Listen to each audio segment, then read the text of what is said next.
interesante esta mañana y él preguntaba qué era la vida cristiana, cómo vivíamos la vida cristiana. Y a mí lo primero que se me vino a la mente fue una palabra que le dijo Jesús a sus apóstoles. Él decía, y por esto los reconocerán como mis discípulos, por el amor que se tengan los unos a los otros. Y eso no se me quitaba a mí de mi cabeza, por el amor que tengan los unos por los otros.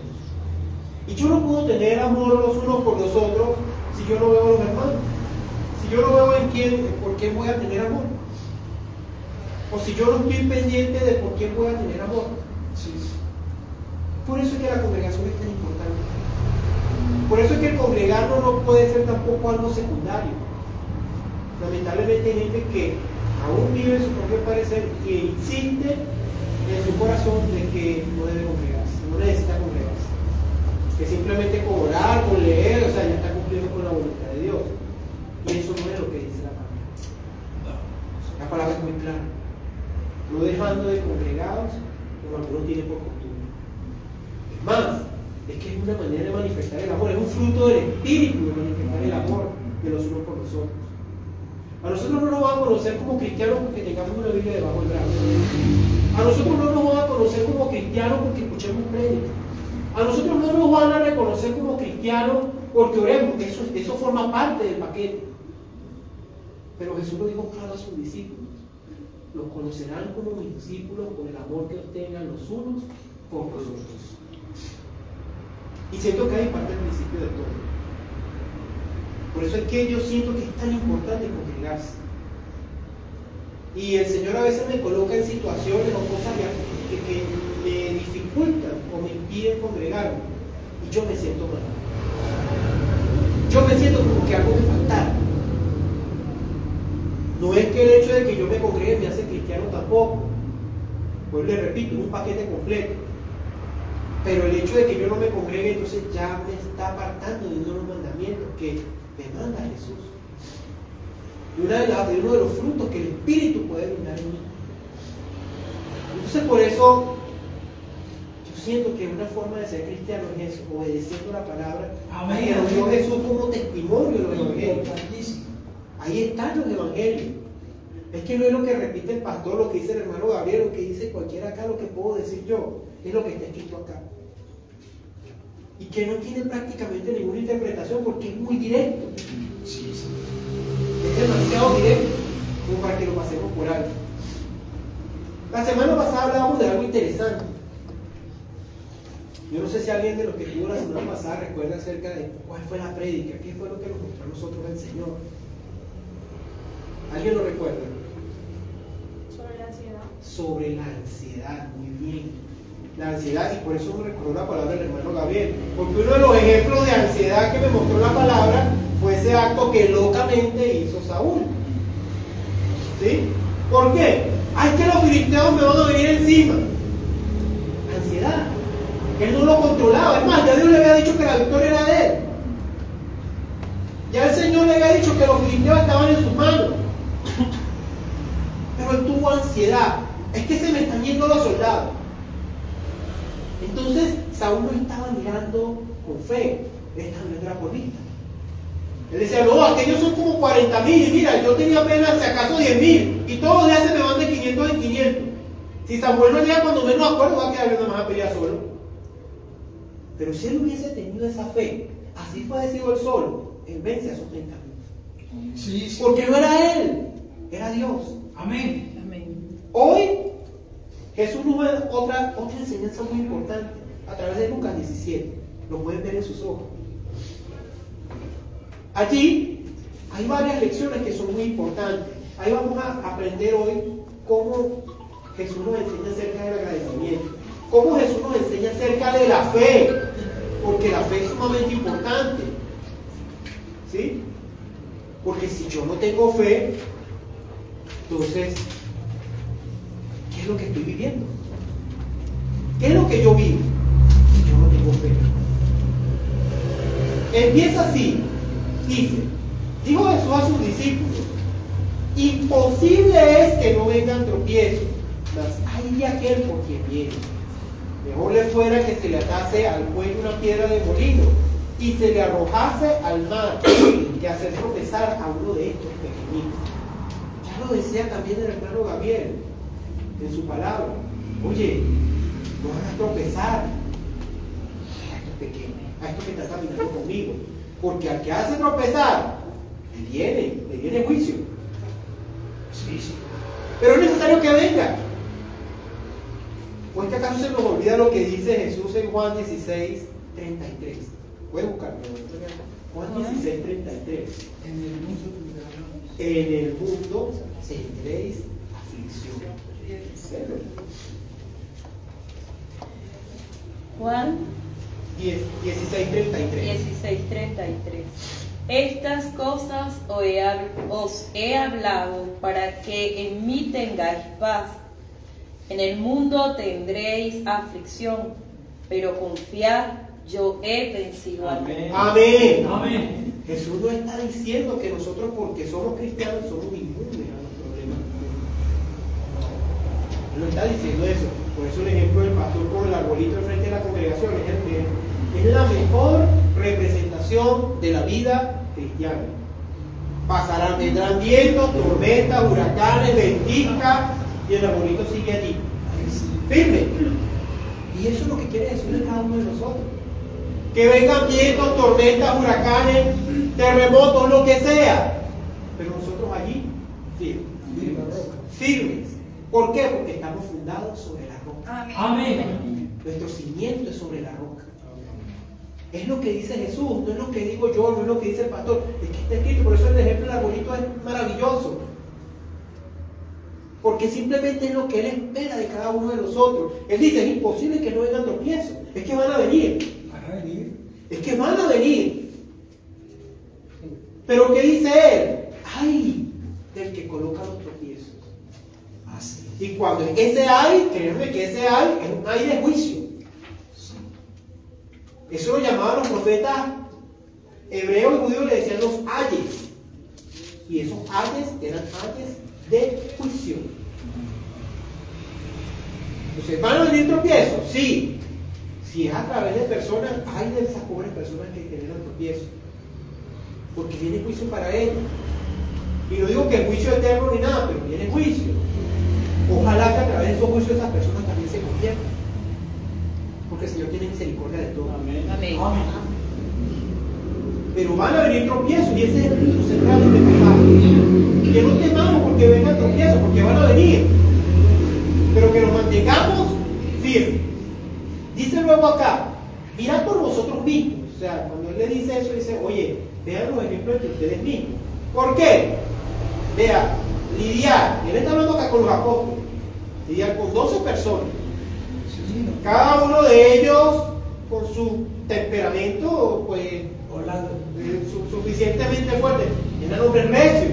La mayoría de ellos eran pescadores. Para ser pescadores en aquellos tiempos, hermano, era complicado. Había que tener de verdad temperamento, había que tener coraje.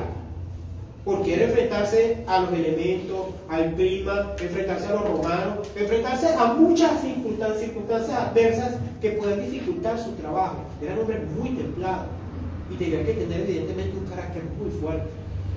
Vean cómo tomó las palabras del pastor a Juanito y a Santiaguito, como les decía Jesús, los hijos del trueno.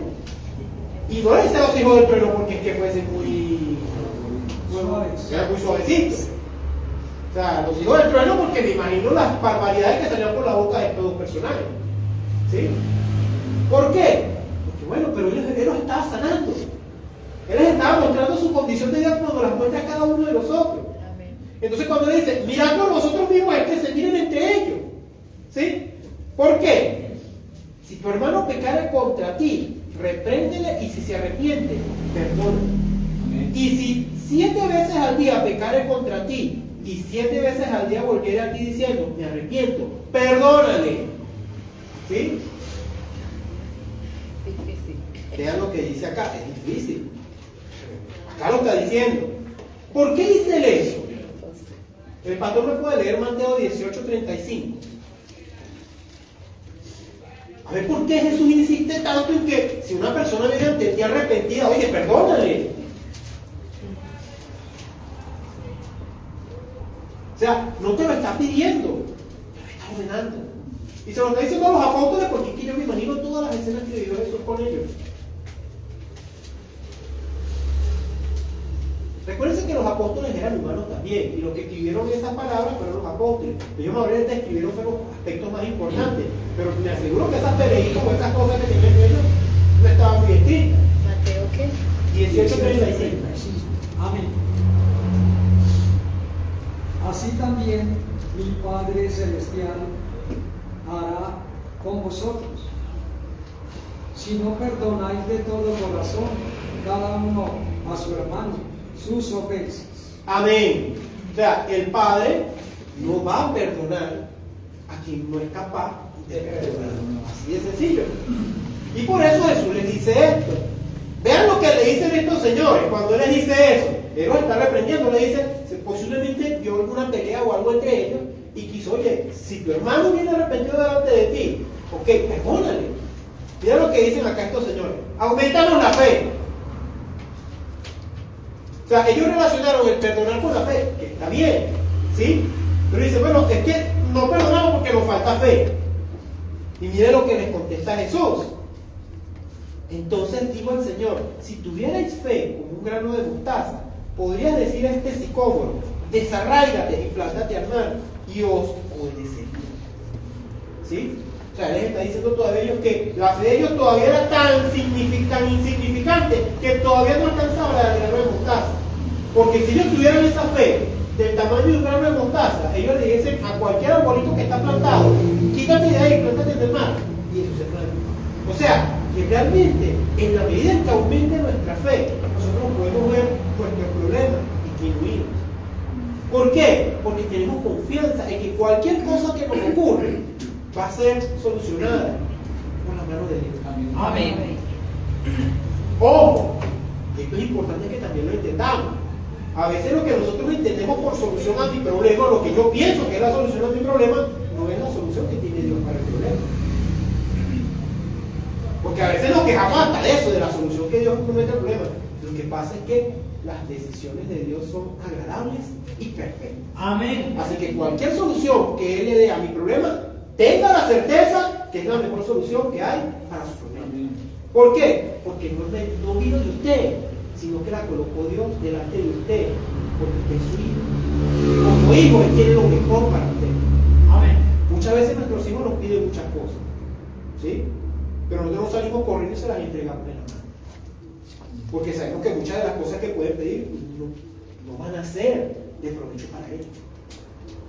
Imagínense entonces nuestro Padre Celestial, que tiene el amor mucho más grande del que podemos tener los padres acá terrenales, lo que hace con sus hijos que son cada uno de nosotros.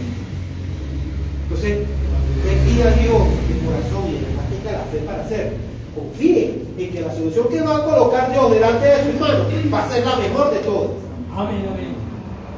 No tenga temor de pedirle a Dios y no tenga temor de las soluciones que presenta, porque son para su crecimiento, porque son para su protección, porque son para que usted se siga manteniendo en el camino.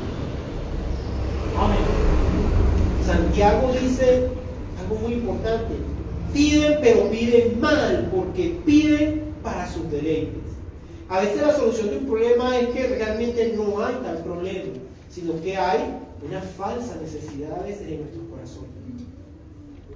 Vemos algo que tiene un hermano o alguien al lado, vemos algo que nos gusta y lo queremos, pero Dios conoce nuestros corazones y sabe que si aquello que tanto anhelamos no va a ser de provecho para nuestro crecimiento espiritual, porque es el crecimiento que a Dios realmente le interesa, entonces olvídense de eso, eso no va a ocurrir.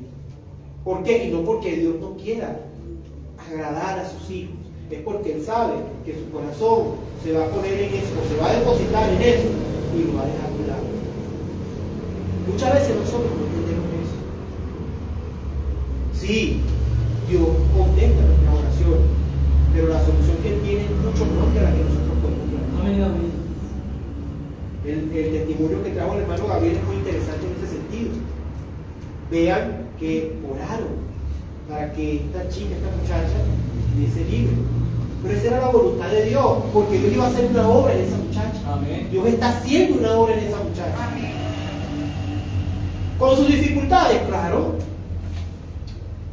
Ahí, no recuerdo el nombre del predicador, un predicador que decía que el cristiano es el único ser en el mundo que tiene o que libra una batalla muy intensa en su vida, que tiene dos frentes abiertos, porque necesita espiritualmente crecer. Tiene la pelea del espíritu, ¿con quién? Con esta carne. Porque la carne quiere hacer totalmente lo opuesto a lo que quiere hacer el espíritu. Y esa lucha usted la va a vivir toda su vida. La carne no le interesa la salvación. No. O sea, se queda acá. Pero usted va a vivir en eso toda su vida. En la medida en que usted se vaya entregando al Señor, pues esa lucha puede ser que las batallas sean más suaves, más cortas y más llevaderas. En la medida en que usted prefiera darle más poder a la carne que al espíritu, esa lucha va a ser complicada. Pero esa es la lucha. Cuando decía el pastor esta mañana, me tocó mucho cuando decía, no, es que hay personas que dicen que por qué tan poquita palabra y por qué tanta palabra y tan poca alabanza. O por qué se sienten cansados cuando van a llegar a la oración. A veces en la semana hay personas que yo sé que ni siquiera tocan un versículo de la palabra de Dios, ni siquiera se edifican con una oración. Entonces, porque estén 2 horas en la congregación escuchando la palabra de Dios, alimentando el espíritu, porque eso es lo que venimos acá, ya te sientes cansado. Y lamentablemente me doy cuenta de que ese comportamiento no es solo de esa persona, es que hay muchas personas que van a algunas congregaciones donde realmente eso es lo que hacen. Hay congregaciones donde la lectura de la palabra a veces dura ni 10 minutos ni 15 minutos. Y hay momentos en que la lectura de la palabra no es tal, sino que son mensajes de ¿cómo se llama eso ahorita? Motivacional. De motivacional.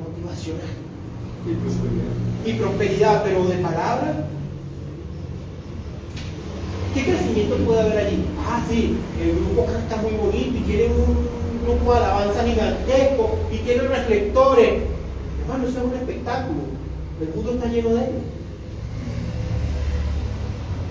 Pero el Señor no quiere espectáculo. El Señor quiere adoradores que le adoran en espíritu y en verdad. Eso es lo que quiere el Señor. Y la única manera de adorar al Señor en espíritu y en verdad es con la poderosa predicación de la palabra. Como dice Pablo, la locura de la predicación. Para algunos es locura. ¿Por qué? Porque hay cosas en la predicación de la palabra que no tienen nada que ver con este mundo. A ver, vean ustedes a alguien en este mundo que predique o que diga que hay que amar a los enemigos. Véanlo. ¿Qué es lo que le dice el mundo acerca del enemigo? Cáigale a palo. Eso es lo que dice el mundo. ¿Qué dice el mundo de la riqueza? Mientras más rico sea, mejor eres. ¿O no es así? Muéstrame cuánto tienes y te diré quién eres. ¿Cuánto vale? Te diré cuánto vale.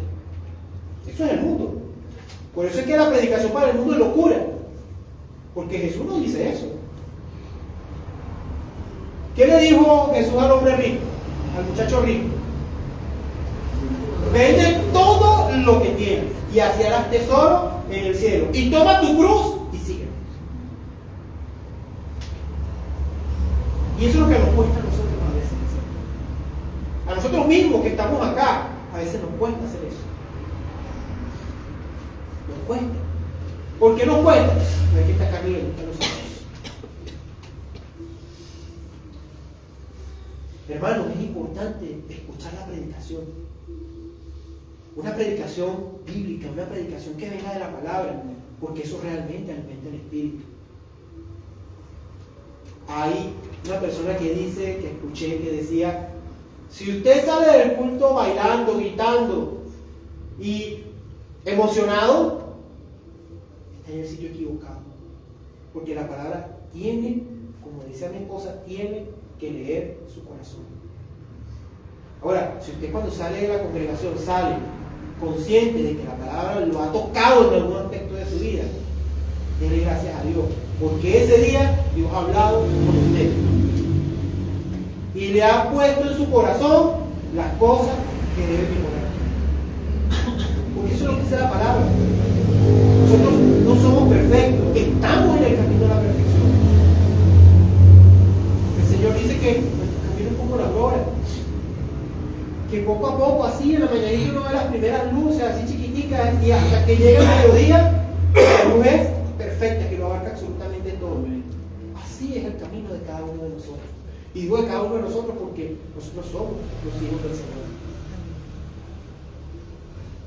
No por sangre, como dice Juan 1, sino porque Dios así lo hizo. Dios así lo determinó. Porque hemos creído en su Hijo. Luego dice acá: ¿quién de vosotros, teniendo un siervo que ara o apacienta el ganado al volver del campo, luego le dice, pasa, siéntate a la mesa? No le dice más bien, prepárame la cena, cíñete y sírveme hasta que haya comido y bebido, y después de esto come y bebe tú.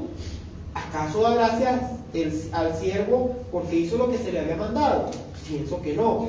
Así también vosotros, cuando hayáis hecho todo lo que os ha sido ordenado, decid, siervos inútiles somos, pues lo que debíamos hacer, hicimos. ¿Qué nos está enseñando ahora Jesús en este pasaje? Que nosotros no podemos conformarnos, ¿sí?, a limitarnos, a que nosotros nos guardemos lo que Él nos ha enseñado, así guardado para nosotros, y que se queden estas cuatro paredes, ¿sí? Porque ¿qué dijo Él? Ir y predicar, ¿sí?, la palabra, ¿a quién? A las naciones. ¿A quiénes son las naciones? A las personas. Esta palabra que usted aprende acá, esa palabra que usted lee todos los días, esa palabra tiene que ser predicada. Amén. Este mensaje que está aquí no solamente lo tengo que dar yo acá y se tiene que quedar en estas cuatro paredes, que esta palabra tiene que ir para muchas personas. Sí. O sea, no se ponga a pensar, pero es que no la van a escuchar. No, eso no es, ya, su problema no es eso. Usted es el sembrador, como decía Jesús. El sembrador salió a sembrar. Usted lanza la palabra. Dios es el que hace la obra. El Espíritu Santo es el que hace la obra. Pero esa semilla tiene que llegar, porque si no hay semilla tampoco hay siembra. Entonces, no podemos ser ese siervo inútil, porque lo que se supone que tenemos que hacer es que tenemos que ir más allá. Sí. El servicio, aquí habla del servicio. ¿Sí? O sea, Dios nos manda a hacer algo. No es que nosotros le vamos a dar órdenes a Dios, es que Dios ya nos dio órdenes. ¿Sí? Entonces eso va mucho más allá. No es que no tenemos que conformarnos con cumplirlo, es que tenemos que ir mucho más allá. O sea, imagínense lo que le está pidiendo a estos hombres. No, es que no es solamente que se queden conmigo a escucharlo, pues llevando a la gente, es que ustedes tienen una visión mucho más grande. Y nunca se conformen, nunca digan que es suficiente. Ah, no, yo evangelicé ya 4 o 5 personas, no, eso no es suficiente. Recuérdense que cada vez que nosotros rescatamos a una persona, cada vez que una persona por la predicación, por esa semilla que se sembró y que el Señor regó, y esa persona se arrepiente y se vuelve a Él, hay fiesta en el cielo. Amén. Amén. Hay fiesta en el cielo. Él lo dijo. Él lo dijo. Cada vez que un pecador se arrepiente, los ángeles se ven en el cielo. Hay más gozo en el cielo por un alma que se arrepiente que por 99 justos que están acá. Amén. Luego dice acá, yendo a Jerusalén, y esta es una de las lecciones más importantes de este pasaje. Por eso le digo que es importante a veces pedirle discernimiento al Señor acerca de los evangelios. ¿Cuánta enseñanza no nos da Jesús a través de los evangelios? Y todos. Como si no es que se contradice, no hay contradicción en los evangelios. Usted puede hacer incluso tablas, cuadros, y va a ver que hay coincidencias en prácticamente todos los evangelios. Dice acá, yendo a Jerusalén pasaba entre Samaria y Galilea. O sea, iba a Jerusalén, le tocaba pasar por el terreno de los samaritanos. A los judíos no les agradaba mucho, pero era el camino más corto desde la zona de Galilea hasta Jerusalén. Y al entrar en una aldea, le salieron al encuentro 10 hombres leprosos. Todos sabemos lo que es la lepra. La lepra es una enfermedad mortal. Es una enfermedad en aquellos tiempos era estigma. Se decía en aquellos tiempos que todo el que tenía lepra, por lo menos entre los judíos se decía, era de personas que eran muy pecadores, que por eso habían sido castigados. Eso era el pensar de aquellos tiempos. Y esas personas eran aisladas, tenían prohibido vivir entre la gente porque la lepra es contagiosa. Hoy en día sabemos que la lepra es contagiosa porque es producida por una bacteria que se fija en la piel. Entonces, esa infección era tan fuerte que podía arrancar pedazos de la carne, de los músculos enteros. ¿Sí? Entonces, que saliera bien leproso de golpe, pues ya era, porque solían vivir en comunidad también, porque como tenían la misma enfermedad, pues ya no había temor de que se contagiaran. Los cuales se pararon de lejos, o sea, vieron a Jesús y no quisieron acercarse por el mismo temor y el estigma de la lepra. Y alzaron su voz diciendo: Jesús, Maestro, ten misericordia de nosotros. Posiblemente aquellos leprosos ya habían escuchado de la fama de Jesús en aquel tiempo y sabían que iba a pasar por ahí y decidieron pedirle al Señor ese milagro. Cuando Él los vio, les dijo: id, mostraos a los sacerdotes. Y aconteció que mientras iban, fueron limpiados. Él no les dijo: yo los voy a sanar. Digo: vayan a los sacerdotes y preséntense. ¿Por qué? Porque ahí iba a obrar el milagro. Y de verdad fueron corriendo, y mientras iban corriendo hacia el sacerdote para ofrecer el sacrificio por su limpieza, entonces en ese trayecto iban siendo limpiados. ¿Sí? O sea, fueron sanados de la lepra. ¿Sí? ¿Qué ocurrió? ¿Por qué hizo Jesús esto? Él los manda a los sacerdotes porque la ley mosaica indicaba que cuando uno era limpiado de una enfermedad como la lepra, tenía que ir delante de los sacerdotes para que revisaran si efectivamente había sido sanado. Y si había sido sanado, tenía que ofrecer una ofrenda de paz por la limpieza que tuvo de esa enfermedad. De todos fueron corriendo al sacerdote. Entonces uno de ellos, viendo que había sido sanado, volvió glorificando a Dios a gran voz. A este hombre le importó un bledo de la ley.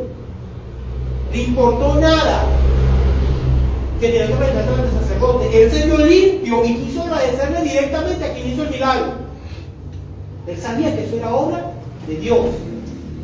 Y se postró en tierra a sus pies, dándole gracias, y este era samaritano. De casualidad, 10 leprosos, y el que se regresa era el más estigmatizado de todos, porque era parte, era samaritano. Era supuestamente alguien que era tratado peor que los gentiles.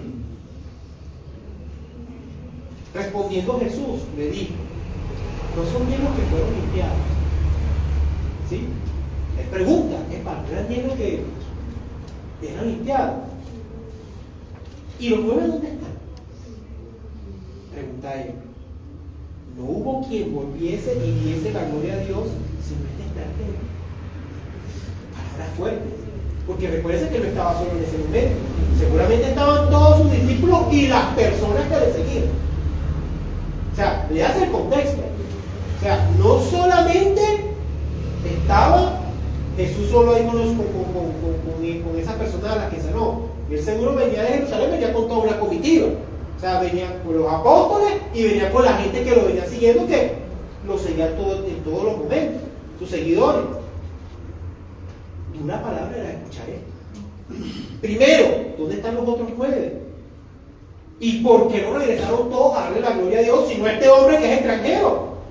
Y él no lo hizo por despreciarlo. Era para mostrarle a los que estaban alrededor de él lo que es el agradecimiento. Porque a veces solicitamos un favor a Dios y el Señor, en su misericordia, viendo a sus hijos sufrir, Él concede ese favor. Pero ¿cuánto después que tenemos el favor concedido vamos a agradecernos al Señor por el favor concedido? ¿Cuánto de nosotros le damos la gloria a Dios después que Él nos concede un favor? Amén. Dice lo siguiente: y le dijo: levántate, ve, tu fe te ha salvado. Le dice al samaritano. Preguntado por los... Fíjense lo que le dice a él. O sea, él lo que está dando a entender es que enseñándole al pueblo, o enseñándole sobre todo a sus apóstoles, que vea quiénes están siendo merecedores de la salvación realmente. Este hombre fue agradecido. Pronto fueron limpiados. independientemente de que vinieran a agradecer o no. Pero es obvio que cuando usted recibe un favor tan grande de alguien, usted tiene que agradecer. El Señor nos enseña que tenemos que ser agradecidos. Y eso aplica no solo para con Dios, sino también acá entre nosotros. Y no es que uno esté buscando que le agradezca por las cosas o los favores que uno hace. No, es que en el corazón un fruto del Espíritu también está en agradecer cuando uno ha recibido un favor, un beneficio de algo o de alguien. Uno debe ser agradecido, porque eso es agradable para Dios. Eso es agradable para Dios. Dice, a ver, hermano, a ver, me puede leer primero de Tesalonicenses 5, del 18 al 20.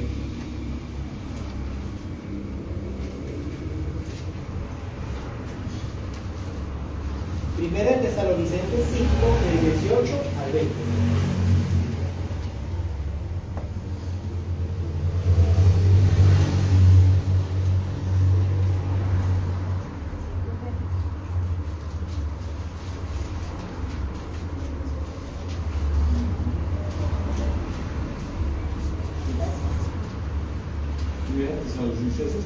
Sí. Del 18 al 20. Amén. Dad gracias en todo, porque esta es la voluntad de Dios para con vosotros en Cristo Jesús. No apaguéis el espíritu, no menospreciéis las profecías, examinadlo todo, retened lo bueno, absteneos de toda especie de mal, y absteneos de toda especie de mal. Ok, entonces, ¿pero qué dice él? Dar gracias por todo. Por todo. O sea, seamos agradecidos. Vea, desde la mañana cuando usted se levanta, gracias Señor, porque el simple hecho de que usted se levante en la mañana ya es un milagro. Hay muchas personas que se acuestan en la noche y al día siguiente ya no son. Así dicen.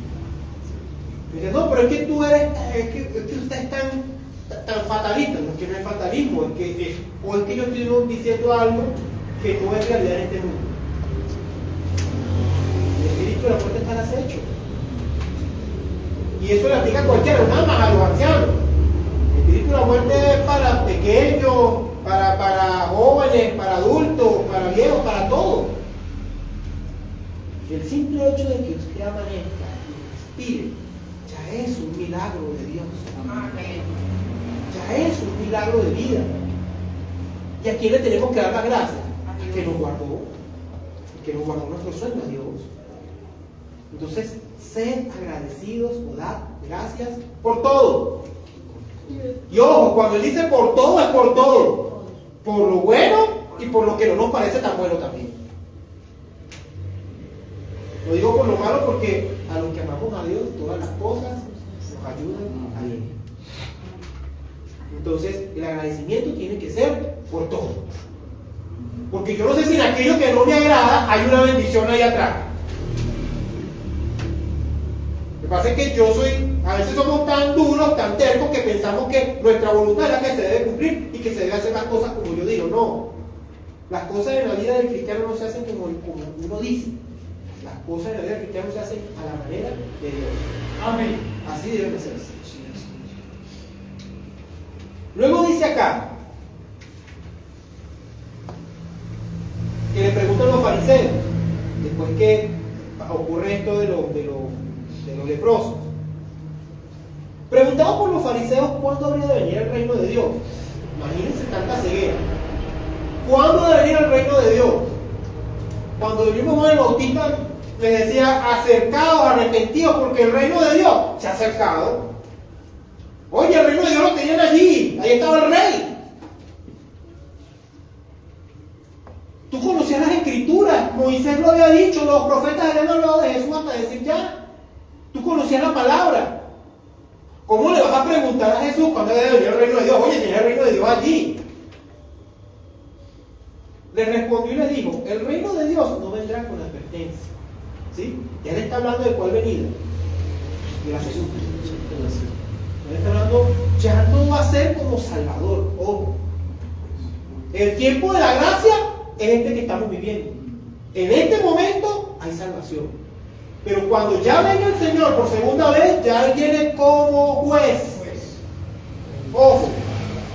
Y como un juez justo e imparcial. A dar a cada quien según sus obras. Nada más eso. Y dijo a sus discípulos, dice acá, no vendrán con advertencia, ni dirán, helo aquí o helo allí, porque he aquí el reino de Dios está entre vosotros. O sea, Él se nos está diciendo, epa, estoy aquí ya. Aprovecha que mi Padre ha tenido la misericordia para bajar su reino a esta tierra. Yo soy su reino. Amén.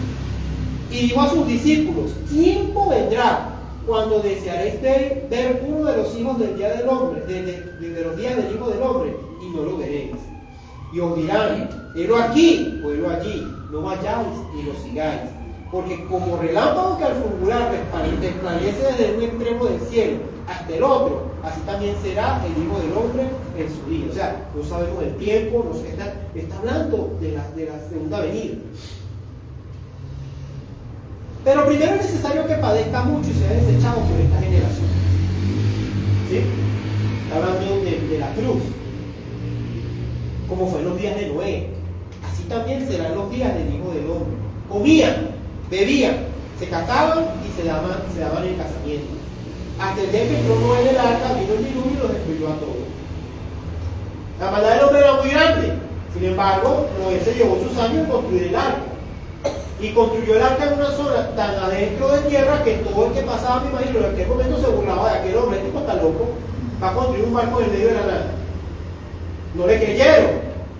Pero después que se cerró la puerta y empezó a llover,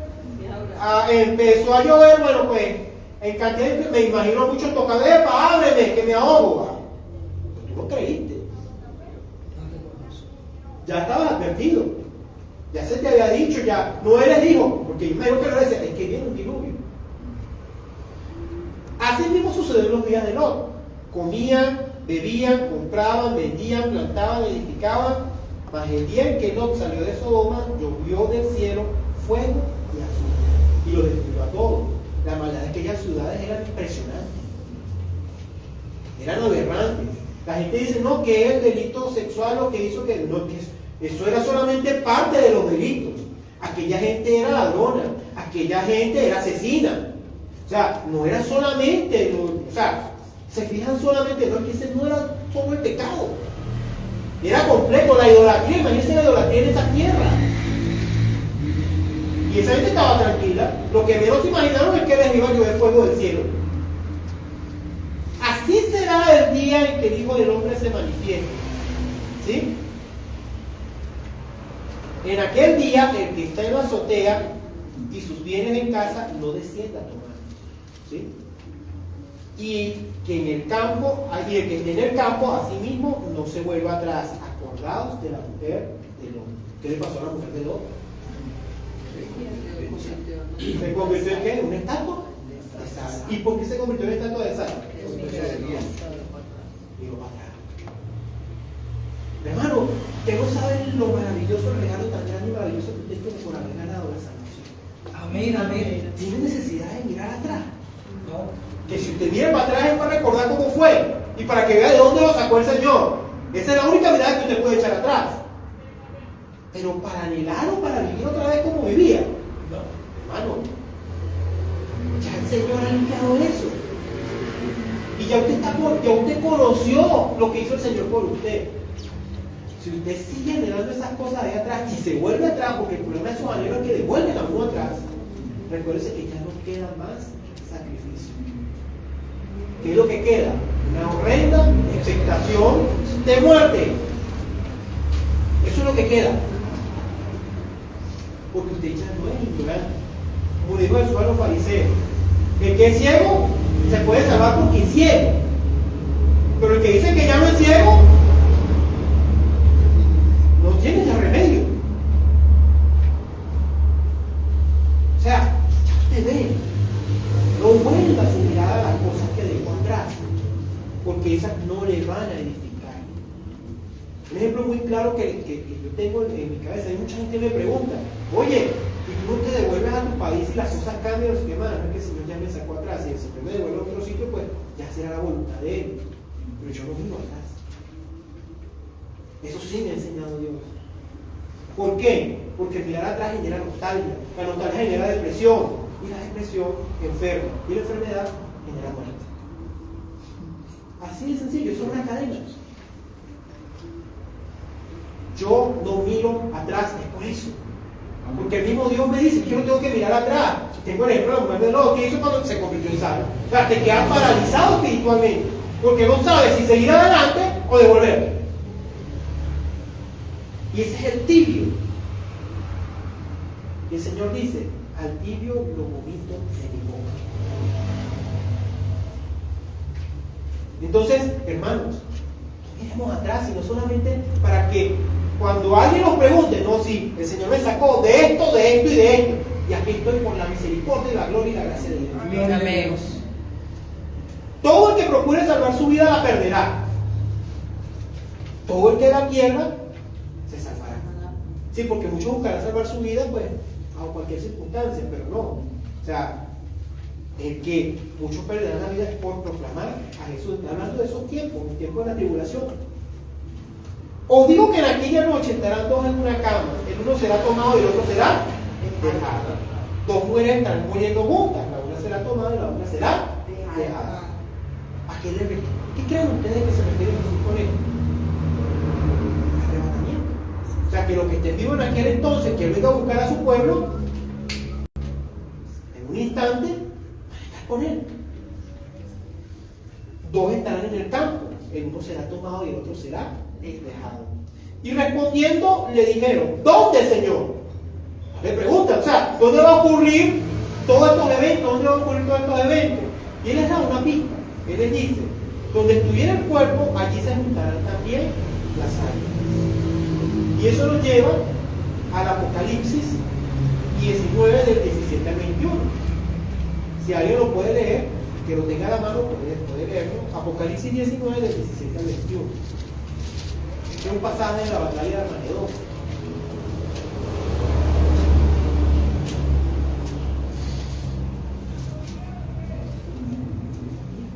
Apocalipsis 17. Además. Y vi a un ángel que estaba en pie en el sol, y clamó a gran voz diciendo, a todas las aves que vuelan en medio del cielo, venid y congregaos a la gran cena de Dios, para que comáis carne de reyes, de capitanes, carne de puentes, carne de caballos y de los jinetes, y carne de todos, libres y esclavos, pequeños y grandes. Amén. ¿Dónde va a ocurrir eso? Porque las aves del cielo se van a alimentar con las carnes de los seguidores del anticristo de la batalla de Armagedón. Esa batalla donde Jesús va a hacer la presencia tal cual, con la gloria de los cielos, con el ejército de los cielos, y con su palabra va a destruir todo el ejército del anticristo. ¿Y cómo se va a reconocer? Imagínense una cantidad impresionante de gente muerta y las aves de los cielos alimentándose de ellos. Por eso es que él dice acá, donde estuviera el cuerpo, ahí se juntarán también las águilas. Porque ¿qué cuerpos van a quedar allí? La gente que lamentablemente no es salvada, sino aquellos que siguieron al anticristo en su ejército y quieren hacer la obra del anticristo. Pero la palabra nos enseña que pelearán contra el cordero y el cordero los vencerá. Ahí está también escrito en la palabra. Hermanos, espero que este mensaje del Evangelio, porque el Señor me ha colocado mucho estos días, es Evangelio y más Evangelio. ¿Por qué? Porque los Evangelios son las enseñanzas de Jesús. Amén. O sea, ¿quién más nos puede instruir que el Maestro? Eso no está ahí nada más para recordar cómo vivieron los discípulos, cómo vivió Jesús en la tierra. Él nos enseña ahí cómo debemos vivir nosotros acá. Sí. Él nos enseña cuál es la labor de nosotros, ahí está todo. Y no digo que el resto de la palabra sea inútil, no, de hecho yo utilizo muchos pasajes del Antiguo Testamento porque todos son enseñanzas, toda esta palabra es inspirada por Dios. Pero con los evangelios aprendemos a vivir conforme a Jesús nos enseñó. Así, si usted lee los evangelios y le pide el discernimiento del Espíritu Santo de cómo debemos vivir la vida cristiana, En los evangelios usted va a conseguir respuesta a muchas preguntas que usted tiene en su vida. Porque le va a decir allí cómo se debe vivir. Y también le va a mostrar cómo no se debe vivir. Que quiere aprender de salvación, quiere verdaderamente ser cristiano, métase en los evangelios. Amén. Y los evangelios le van a enseñar a ser como Él quiere que nosotros seamos. Amén. Bendiciones, hermano. Amén.